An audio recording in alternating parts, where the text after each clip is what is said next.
Hello, my name is Misbah. I'm a PhD researcher specializing AI and astrophysics here at the Center of Excellence for Data Science, Artificial Intelligence and Modeling at the University of Hull.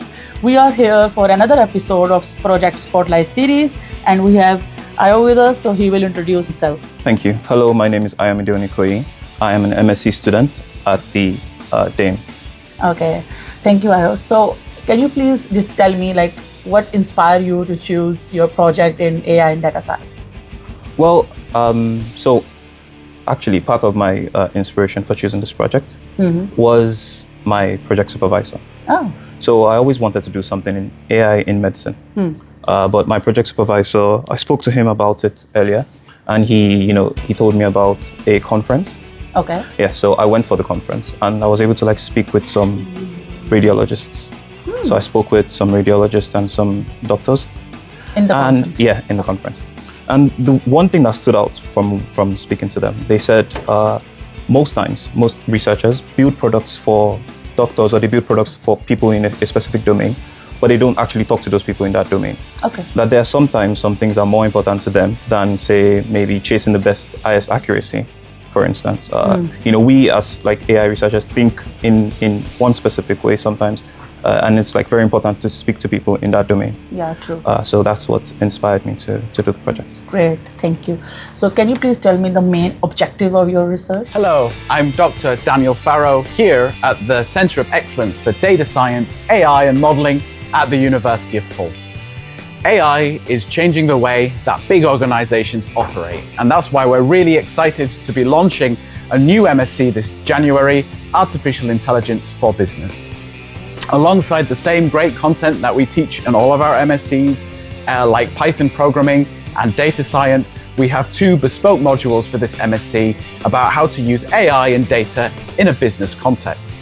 In AI for marketing and sales, our first bespoke module, you'll learn things like how to use chatbots for customer engagement, how to do dynamic pricing. You'll learn about an important concept called customer segmentation.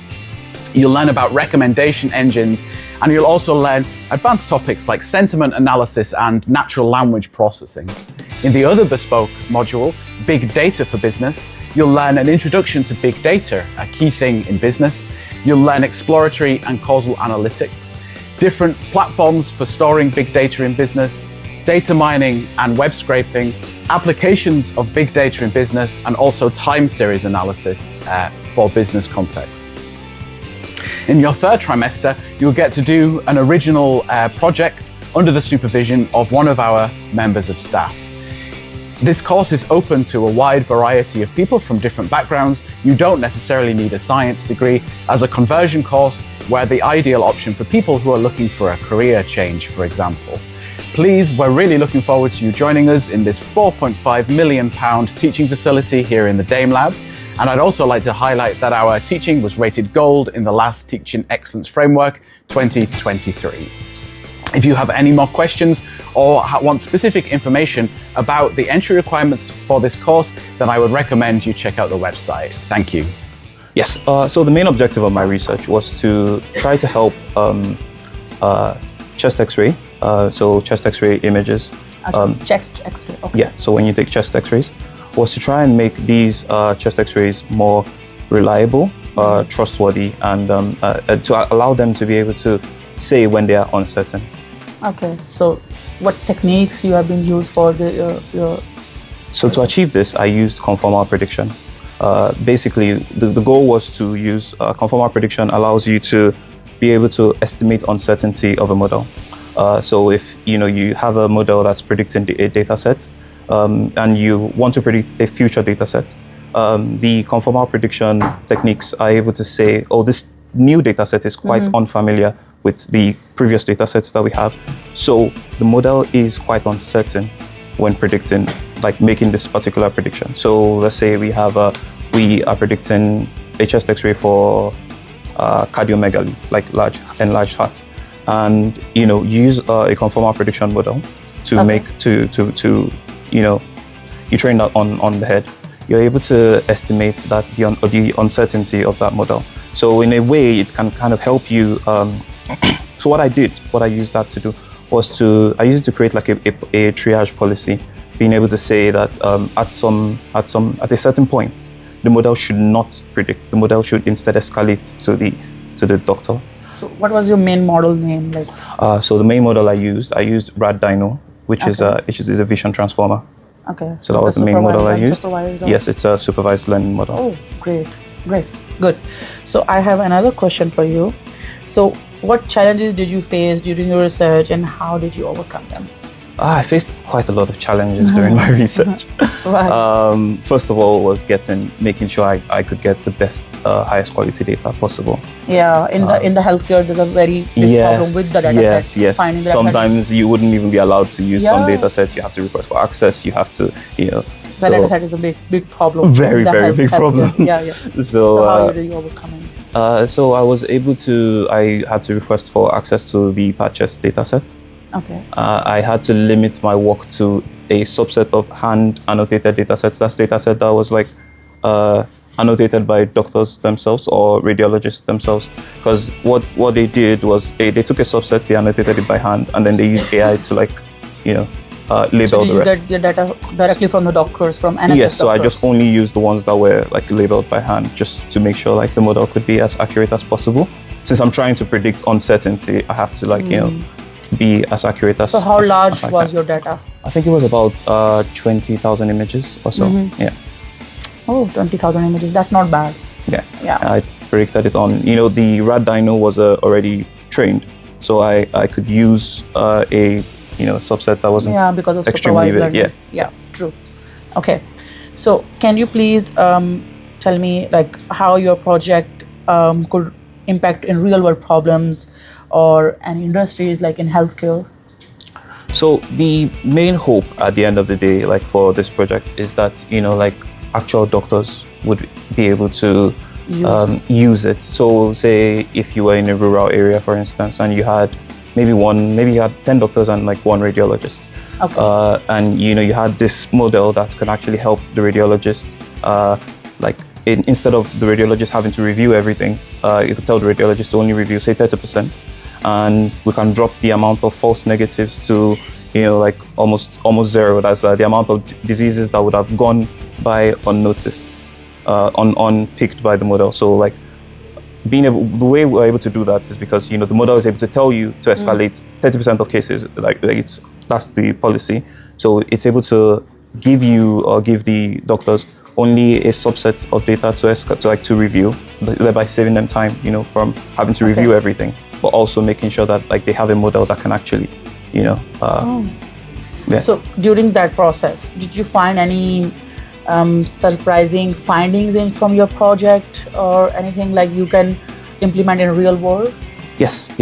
So this was surprising, that using things like conformal prediction can actually increase the accuracy and increase the amount of cases that that doctor will be able to catch. Okay, thank you. So what do you think, how do you see this project being applied in future? So I see it being applied mostly in areas, either rural areas or areas where doctors are doctors are really overwhelmed with too many cases that they have to review and too many things that they have to So with this kind of AI, if we can in a way reduce the burden on doctors, whereby still ensuring high accuracy, I think that will be very useful. Yeah, that be one case. So is it publicly available or for the doctors or authorized or something? Well, I mean, obviously to get to that, there's a lot of ethical approval. So there's it's a not lot published. Yes. Okay, Published, yeah. That's nice. So I have one more question for you. So what advice would you give to the future MSc students working on a similar kind of project? So I would say really talk to people. Talk to people who work in your field, talk to your supervisor a lot because you find the problem in the real communication. Talk to people. Time, yes, exactly. Talk to people. Talk to your supervisors. Talk to people who are in the technical field and in the field that you want to try and solve something. Right. Thank you. So while working on this project, how this shape your future and career aspiration in terms of, especially in AI and data science, like according to working on this project, how did it shape in your future? So I think it has really helped me to see that AI is a tool. And Is it what? It's a tool. And it's a tool that, like they say, applied AI. So it's a tool that we, as scientists, can apply in the real world. And like it has really helped me to see like the possibilities of how like AI can actually be used, like by actually going to these real world places, talking to people, sitting down to think, looking at the data, looking at the the research, and trying to like come up with things. Looking at the right exact problem. Approach, yes, and trying to Because most of the students, the MSc student I saw, like they try to find the research gap within the published paper, not talking to people much, don't find the real world problems. Exactly. But the healthcare is the main field that we can talk to people and find the real world problems. Exactly. Yeah, Exactly. That's good. That's great. Okay, so I have a last question for you, and I will not take so much time from you. If you could expand your project, what additional areas would you explore? So one interesting area I would like to explore is to use this to actually make uncertainty aware radiology reports. So now we are able to predict what disease a person has, right, from their chest X-ray. Okay. And we can actually be able to create radiology reports for the doctors that like with an LLM, we can use this data, feed that into an LLM, and then use that to create a radiology report that is aware of its own uncertainty. So aware of, okay, for this particular case, these are the two likely options, because that's what we're able to get from our set size, and it's able to say, So you will expand this with the different models, Yeah. with the different data science and machine learning models. Yeah, that's great. That's great. Right. Thank you so much for your time, Aero. Thank you. Thank you very much.